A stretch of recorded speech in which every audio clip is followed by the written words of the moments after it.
the Johnson Wax Program.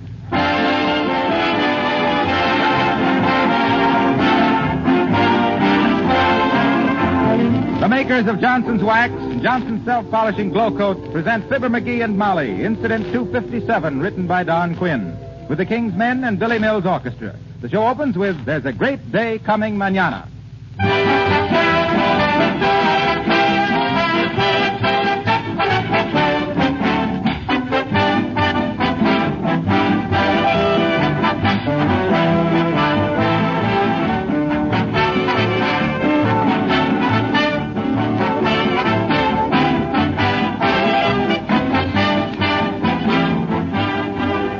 Do you know what is the most inexpensive way to make your home more beautiful?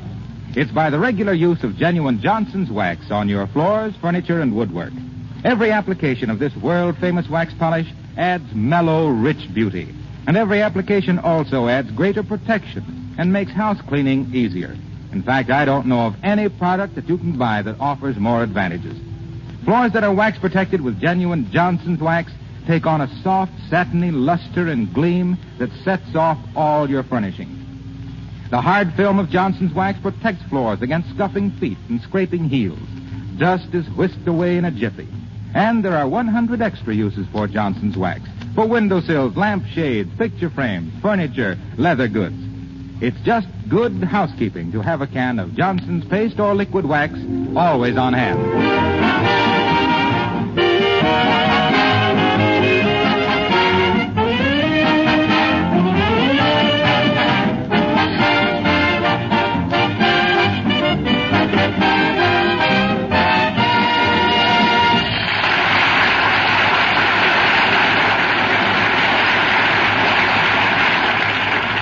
Well, Fibber doesn't feel very well. What's the best thing to do when you don't feel very well? Go to a doctor.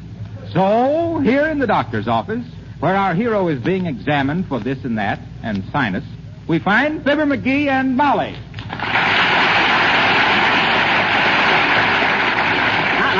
Now, just a minute, Doc. Before you start this examination, what's this going to cost me? Take off your shirt. Heavenly days, that's cheap enough. No. I want the shirt off so I can examine him properly. Oh. As for my fee, Mr. McGee, well, it depends on circumstances. My circumstances or yours? Oh, come. Off with the shirt. Okay, bud. Uh-huh, that's it. Now then, what have been your symptoms? Well, I could have told you them with my shirt on. Now, don't be so impudent, dearie. He's been having headaches, Doctor. Where? Oh, now look, Doc, where do you usually have headaches? In your... McGee! Sit down, McGee. Okay. That's it. Oh, Miss Gribble, bring me Mr. McGee's history. I've got one of his old geographies at home, too, Doctor, if you need that. No, thank you. Now, McGee, according to your history, I see that... Doc, come over to my house right away. My wife broke her leg. I'll be over as soon as I can, Flanagan. What was she doing when she broke her leg? Skiing. Skiing?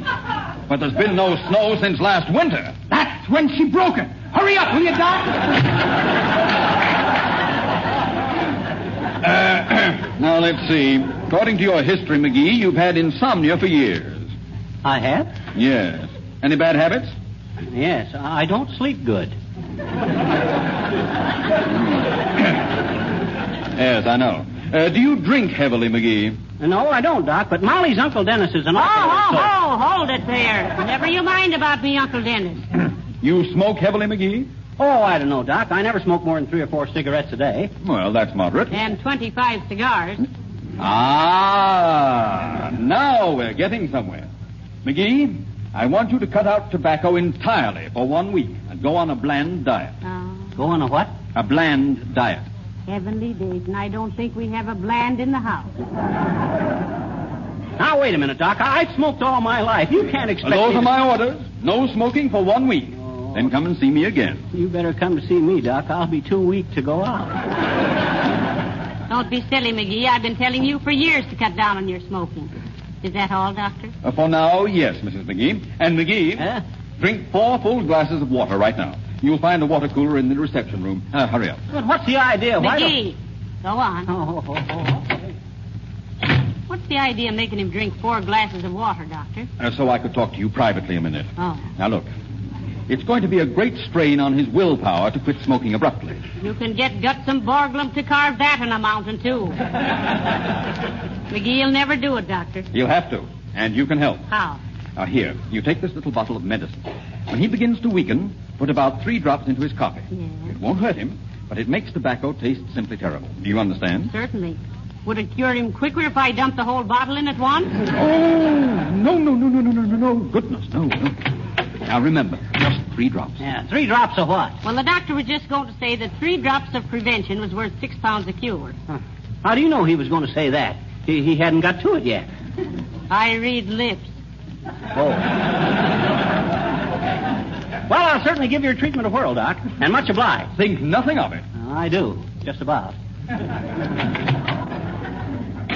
Ah, dear, you'll never be able to do it, dearie. You can't quit smoking. Who says I can't? Here, take these cigars and hide them. All right, I will. And hide them someplace where I can't possibly find them. Say in the bottom drawer of your dressing table. That's a good place.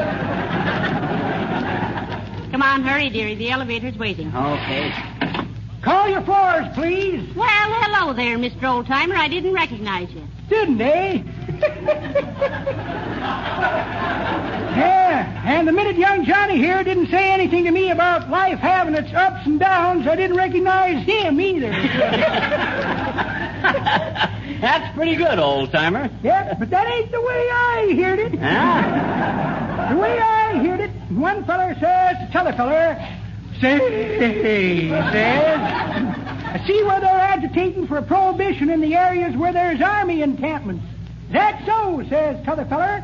Well, there's one thing you better let the boys have. What's that, says the first feller. Draft beer. Come on, McGee. Oh, darn you, daughter, you little point killer. Main floor, all out.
You know, Molly, I shouldn't bust off smoking so abrupt as this like this here. I ought to quit gradual.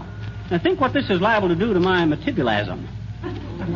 Metabolism. Huh? And if the doctor says that you... Hey, where are you going, To McGee? the drugstore. I got to make a phone call. I'll be right out. All right, hurry up. Yes, sir? Quick, sis. Give me a cigar. Make it a El Ropo Panatella. Yes, sir. Here you are. Thank you. We're having a sale on these El Ropos today, sir. A box of 50 for $1.95. Oh, boy, I'll take them. Oh, no. Here, send me a box. Yeah, send it to Fibber McGee in care of the Elks Club. Yes, sir. Thank you. Thank you. Well, did you have to call, McGee? Well, the Elks are putting on a show next Thursday, Molly, and I ordered a box. Oh, that's fine. Yeah? And what's that in your hand behind your back? Huh? Oh, well, for goodness sake. A cigar. Hand it over. Oh, now, Molly, I ain't going to smoke it. Honest. I'm just keeping it to tempt myself. I know you, McGee. You can resist anything but temptation. Look, Molly. Ain't it more to my credit if I have a good cigar in my hand and don't smoke it than if I didn't have a good cigar in my hand and didn't smoke it? Well, yes, I guess it is. I got even a better idea. I bet you I could light it and take one drag onto it and throw it away. What? I guess that'll prove I got willpower. Why, shucks, I got even more willpower than that. I can take 5 drags onto it and throw it away. Yes, or even 10. Why, I could smoke it clear down to the best part and toss it into the gutter without even a backward look. You got a match? Oh, look, McGee, here comes Mrs. Uppington. Oh, that old overaged battleship. Why didn't they trade her in for a naval base?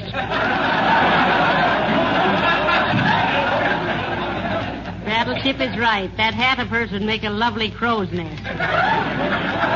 If that isn't the silliest look... Oh, how do you do, Mrs. Uppington? So nice to see you. Oh, how do you do, Mrs. McGee? And Mr. McGee? Hi, Effie.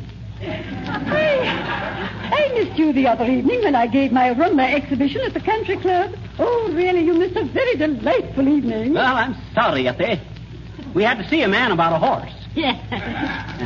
Gene Autry at the Bijou Theater. But how did the rumba exhibition go, Mrs. Uppington? Oh, marvelously, my dear, marvelously. I was in splendid form. Yeah, I know you were, Effie. A musician friend of mine was there. Old Charlie Rimshot. He says after seeing you rumba, he was going to take it up himself. Oh, really? Yeah. Is he going to take it up with me? No, with the Cuban government. Well, I do not consider that very amusing, Mrs. McGee. But then I should know better than to discuss anything aesthetic with persons of such bourgeois mentality. What's bourgeois mentality? That's highbrow for lowbrow. Tell me, Uppy, in this rumba dancing, you make up the steps as you go along? Well, now, that's odd that you should ask me that, Miss McGee. Yeah? William, Mr. Mills, you know. Oh, yes. He asked me the same question. Snooky, he said. Do you ad-lib the ankle stuff? Why, of course not, lammy pie, I said. There's a definite routine to follow. Why did you ask? And he said, well, babe, it always looks so hip-hazard to me. My William is very amusing. Oh, it's been very nice to have seen you. Good night.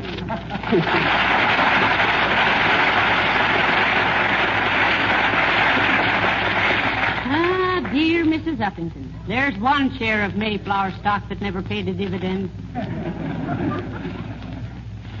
What you sniffing at? Oh, boy. Did you get a whiff of that cigar that just went past? Oh, was that delicious? Oh, are you really that hungry for a cigar? Am I? Molly, I'd like to get caught in an avalanche of stogies and have to smoke my way out. As the gal says when she split her riding breeches at the horse show, this is a heck of a way to bust an old habit.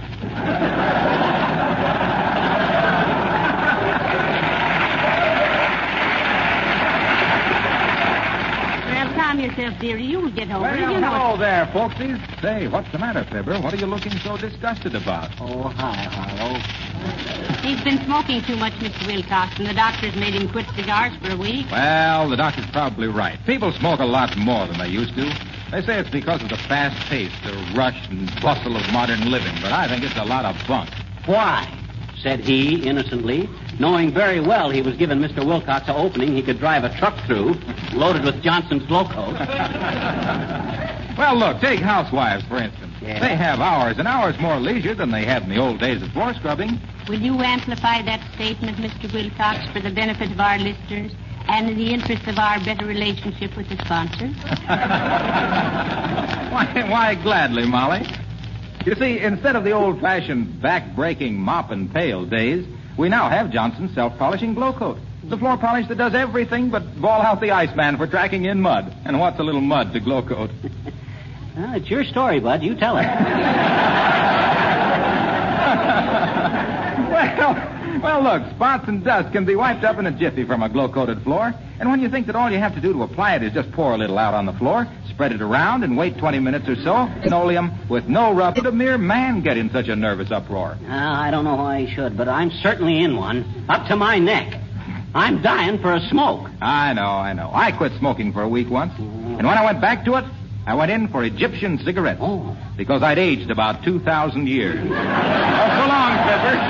We'll let it get you down. So long, Molly. Goodbye, Mr. Wilcox.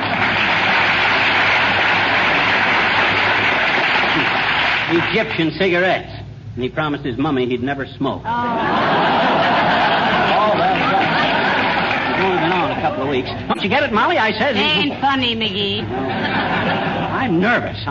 Well, let's stop someplace for a cup of coffee. I got to get something to calm my nerves. Well, let's go home where I can make you a good cup of coffee. Then we can sit down. There. Good morning, my dear. Hello, Mr. Boomer. And good day to you, Rattletrap. What are you looking so dismal about? Now, don't twit me, Boomer. I feel kind of edgy today, and I'm liable to be a little cutting. Yes. He's had to give up cigars, Mr. Boomer. Doctor's orders, you know. Ah, yes. Pernicious habit, cigar smoking. Never used the weed myself. Don't give me that malarkey about you not smoking, Boomer. You always got a cigar in your puss. Certainly, Half Dome, certainly. But mine are a special brand. The nicotine content has been chemically removed. A child could smoke them. In fact, my little nephew, aged 3.5, smoked 5 of them yesterday. Oh, my. Yes. They turned him a rich purple like a meerschaum pie. Very pretty effect, if I do say it myself. Care to try one, sassafras? Have it right here with me. Okay, Boomer, give me one of your painless panatellas. Willingly. Have it right here. Now, where did I put that sterilized stogie? Let's see now. Here's a camel's hair paintbrush. Wonderful thing. Can go 7 days without watercolor. Here's a bed of mousetrap my brother invented. Did the world beat a path up to his door? Yes, and then beat up my brother. Poor Don. What's this? Oh, yes, postcard from Sheila the shoplifter. Unfortunate girl. Got caught with a hot piano when the stool turned and squealed on her. Here's a dozen assorted wallets given to me by a pickpocket pal. Oh, it's always fair weather when good fellows get together.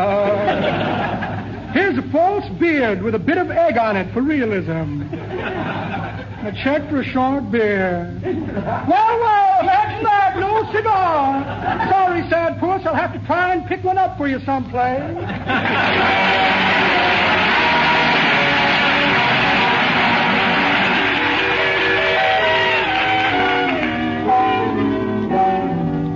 The King's Men singing The Breeze and I.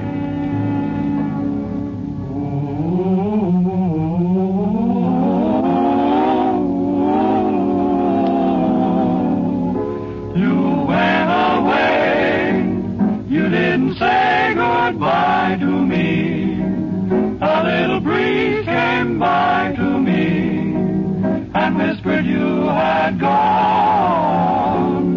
And now the breeze and I are saying with a sigh that you found somebody new and now you no longer care. Ooh, the breeze and I are murmuring goodbye to all those beautiful dreams we used to treasure and share.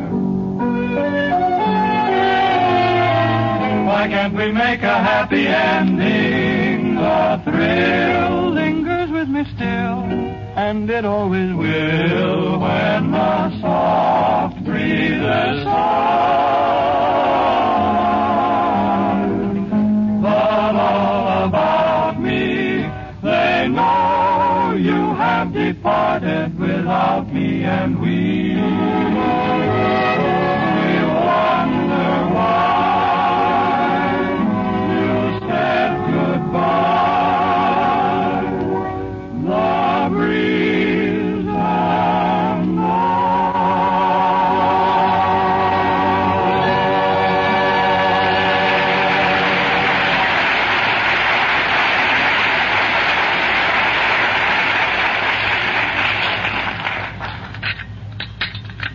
let me see. What was it the doctor said? 3 drops in each cup of coffee. That's it. 1, 2, 3. And 1 for luck. There. Hey, Molly, where are you? What you doing? I'm out in the kitchen, dearie, making you a nice cup of coffee. Here you are. Drink this and you'll never miss your horrid old cigar. Oh, can't I have a cigar instead, Molly? Please. Gee whiz, I'm really suffering. Well, open the window and get some fresh air. It's awfully hot in here. Oh, it ain't the heat. It's the humidor. I want to smoke. Oh, don't be such a baby. Drink your coffee. Oh, okay. Ooh. Oh. Hey, what is this, Java or lava? Now, that tastes awful. Why, of course it does, dearie. That's because you got all that nicotine in your system. Where are you going? I'm going upstairs and lie down. I don't feel good. And, Molly. Yes? If you should smell smoke up there, it'll be incense. I'm in a kind of an oriental mood. You know, fatalistic. If I smell smoke up there, I'll smell a rat. If you tried to smoke a cigar behind my back, well, I wonder who that could be. Well, it's got to be either Gildersleeve or the little girl, unless they rung in a new character on us. Come in. Oh, there, Mrs. McGee. Hello, McGee. Hey, I just won $20 on the Cincinnati Reds. So I thought maybe... That ratted Gildersleeve, quit waving that cigar in my face. Keep your filthy habits to yourself.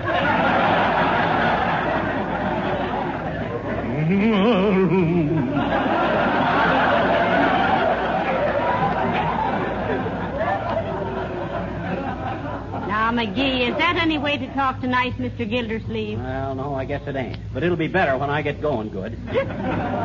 Now, look here, Throckmorton. If you think you can come into my house and poison the air with them cheap stogies of yours, smelling up our new drapery... Now, look here, McGee. Excuse me, Mr. Gildersleeve. You'll have to make allowances for McGee today. He's a little on edge because he's quit cigars. Oh, quit cigars, eh? Yeah, I see. Well, I'll never give up cigars as long as I live. But think of your health, Mr. Gildersleeve. What's the matter with my health?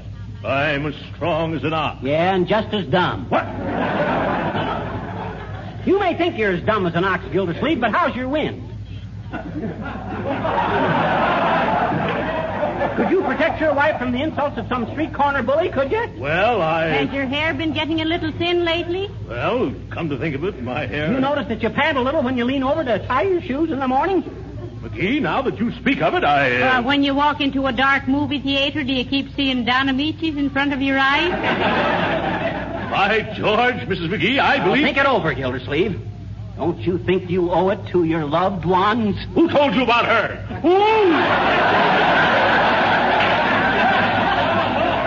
You mean my wife, huh? I'm serious, Gildersleeve. Remember, your health is the most valuable thing you have. Ain't you man enough to give up a trifling habit like cigars to preserve the precious heritage of health? Oh, my goodness. Where's an ashtray, Mrs. McGee? I want to put this cigar out. Right here, Mr. Gildersleeve. There. That ain't enough, Gildersleeve. You can't do it by putting out one cigar. You got to make a clean break. You got to say to yourself...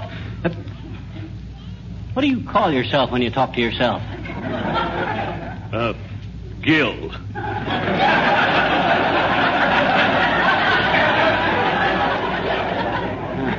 Thanks. Gil? You really call yourself that? You got to say to yourself, Gil, from today on, I'm going to be a man. Why should I be a slave to nicotine? Out with the insidious cigarette. Out with the character-sapping cigar. I'm turning over a new leaf. That's what you got to say to yourself, Gildersleeve, my boy. McGee, you've made me see things in a new light. Open the window, will you, Mrs. McGee? Certainly, Mr. Gildersleeve. If you intend to jump out, Gildersleeve, don't forget this is the ground floor. But there's a window up in the attic that... I'm not jumping out! I'm tossing these cigars away. There they go. Never let it be said that a mere piece of vegetation ever licked Throckmorton P. Gildersleeve. I feel better already, McGee. I don't know how to thank you for this. Gildersleeve, My reward is in seeing your footsteps planted on the golden trail of health and happiness. Now go, and may you never relapse into your old evil ways. You're a good man, McGee.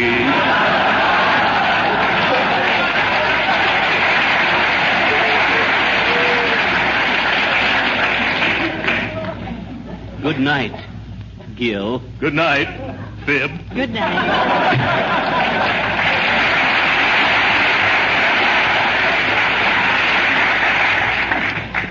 McGee, that was a dirty trick.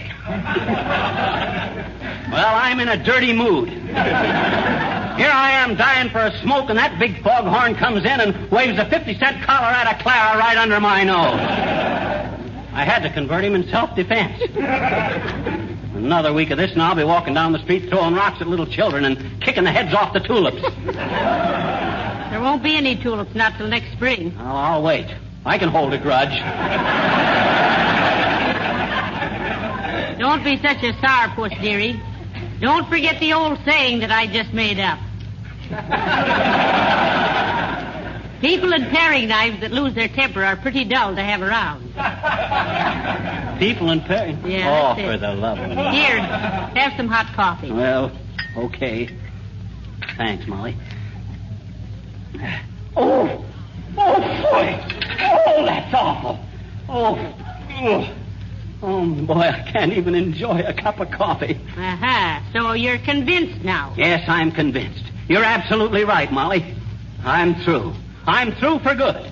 From this day on, I'm swearing off. I knew you could give up tobacco if you really tried. Tobacco? I'm giving up coffee. Bring me a cigar and a glass of milk.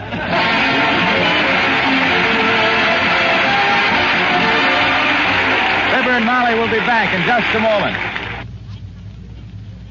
Do you like to do a little painting or decorating now and then? Do you have a breakfast set or a bookcase that you've been itching to brighten up with new colors?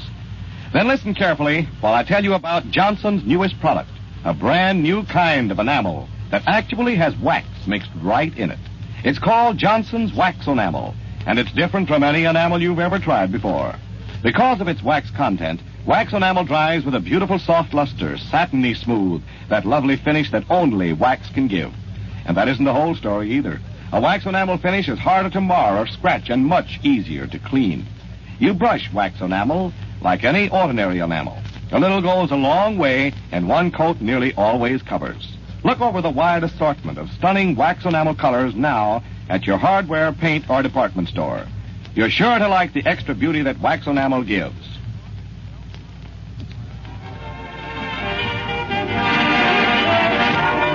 Oh, McGee, Huh? What's the matter, Molly? call the police.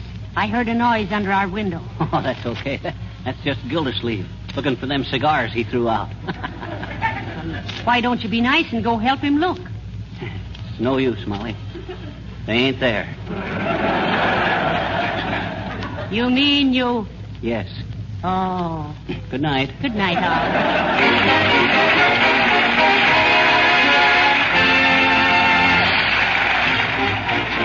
This is Harlow Wilcox, reminding you that when you buy any one of the Johnson Wax products, you get your full money's worth in satisfaction. Be sure to ask your dealer for Johnson's self-polishing glow coat for your linoleum, Johnson's Wax for your floors, furniture, and woodwork, and Johnson's Car New for your car. All these superior products are manufactured by S.C. Johnson & Son, Incorporated, Racine, Wisconsin. Well, we hope you'll all be with us again next Tuesday night, same time, same station. Good night. This is the National Broadcasting Company.